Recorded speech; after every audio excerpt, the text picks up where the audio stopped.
यह स्टॉक एक साल में 77,000 का प्रॉफिट दे चुका है। यह 1 लाख के कैपिटल पर बता रहा हूं, क्योंकि 77% का रिटर्न इसने एक साल में दिया है। कंपनी के आगे ग्रो करने के ये 5 स्ट्रॉन्ग कारण हैं, जो कि सिर्फ ट्रेलर हैं। पूरी पिक्चर तो आज आपको एनालिसिस में मिलने वाली है। साथ में एक खास टेक्निक भी सिखाने वाला हूं, और वो टेक्निक क्या है, आईपीओ की पूरी कुंडली कहां मिलेगी, मतलब कि कौन सा आईपीओ आने वाला है, जो आईपीओ लाइव है वह कितना गुना सब्सक्राइब हो चुका है, और साथ में जो आईपीओ हाल ही में लिस्ट हुए थे उनका परफॉर्मेंस कैसा चल रहा है। ये सारा सिर्फ एक क्लिक में एक ही जगह कैसे आप चेक कर सकते हैं, आज मैं आपको सिखाने वाला हूं। अगर ये चेक करना आप सीख गए तो 2 बेनिफिट्स का फायदा उठा सकते हैं। आगे इसकी बात करूंगा। चलिए शुरुआत एनालिसिस से करते हैं।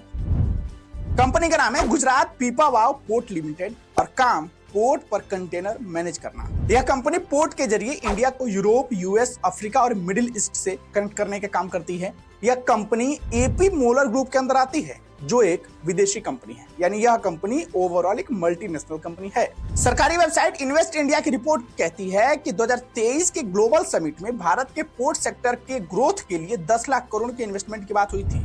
जब किसी सेक्टर को इतना मोटा फंड मिलेगा तो उसकी ग्रोथ तो होगी ना। लेकिन यहाँ एक ध्यान देने वाली बात यह है कि इस कंपनी के पास भारत के किसी भी बड़े पोर्ट का मैनेजमेंट नहीं है, तो रैपिड ग्रोथ थोड़ी सी बेईमानी यहाँ लग रही है कि आपका पैसा आपने लगाया और खटाक से डबल हो गया। ऐसा यहाँ होता हुआ नहीं दिख रहा है, लेकिन इसका जो फंडामेंटल है वह आपको मजबूती दिखाता है। कंपनी का मार्केट कैप मस्त है, पी रेशियो इंडस्ट्री से कम होनी चाहिए है, कर्ज भी ऑलमोस्ट जीरो है, आरओ यानी रिटर्न ऑफ इक्विटी 12% से अधिक है। साथ में यह कंपनी डिविडेंड भी देती है। बस इसका एक पॉइंट नेगेटिव है, और वो है इसका ईपीएस यानी अर्निंग पर शेयर। मतलब यह पॉजिटिव वर्सेस नेगेटिव में यह देखेंगे तो पॉजिटिव क्या है, स्ट्रॉन्ग है। पिछले 3 साल से इसका जो प्रॉफिट ग्रोथ है उसमें भी तेजी देखने को मिली है। यहाँ तक कि कंपनी का बैलेंस शीट में रिजर्व लगातार बढ़ रहा है, बस इसके फिक्स्ड एसेट में थोड़ी कमजोरी देखी गई है। तो फिर यह स्टॉक कहां तक जा सकता है? एक्सपर्ट की माने तो इसमें नजदीक में यानी 1 साल के अंदर 225 के टारगेट को हिट करने की क्षमता है। अगर कंपनी अपना बिजनेस फैलाती है तो स्टॉक में रैपिड रैली आ सकती है, लेकिन अभी रैपिड रैली की गुंजाइश थोड़ी कम है। चलिए अब नई टेक्निक सीखते हैं। सबसे पहले आपको सर्च बार पर जाकर चित्तौड़गढ़ टाइप कर सर्च कर लेना है, फिर इस वेबसाइट पर चले जाना है। उसके बाद स्क्रीन पर दिख रहे आईपीओ वाले ऑप्शन पर टैप करके फिर आईपीओ डैशबोर्ड पर क्लिक कर देना है। ये देखिए आपके सामने पूरी लिस्ट आ गई। ये देख रहे हैं टोटल 44 आईपीओ आ चुके हैं इस साल, अभी तक 2024 की बात कर रहा हूं, जिसमें से 34 प्रॉफिट में लिस्ट हुए थे और 6 नुकसान में।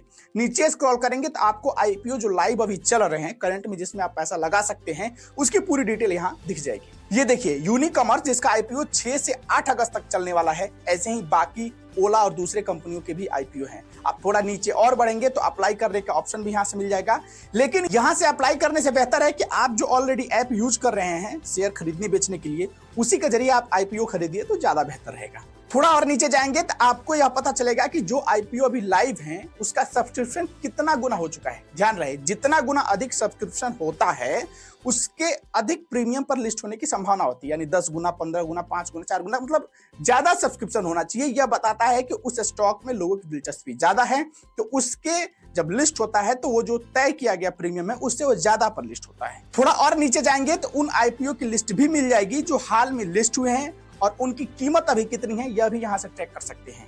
यहाँ मोर ट्रैक पर क्लिक कर आप पूरी लिस्ट देख सकते हैं। अगर आपको यहाँ से कोई आईपीओ जो अब स्टॉक बन चुका है पसंद आता है तो उस पर क्लिक कर कंपनी के बारे में भी पूरी डिटेल यहीं से देख सकते हैं। ये देख लीजिए, मैं एक पर क्लिक कर देता हूँ, पूरी डिटेल आ गई।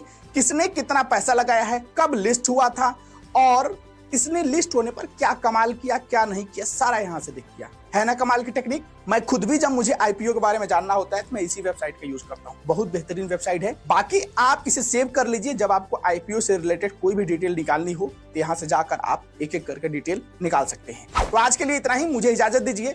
मिलते हैं कल नए एपिसोड के साथ, नई टेक्निक के साथ। तब तक अगर आपको आज का वीडियो अच्छा लगा है, एपिसोड में कुछ नया सीखने को मिला है, तो लाइक करना मत भूलिएगा, और फीडबैक में अपना ओपिनियन दीजिए कि आगे हम कैसे किस तरह से वीडियो आपके लिए लेकर आएं।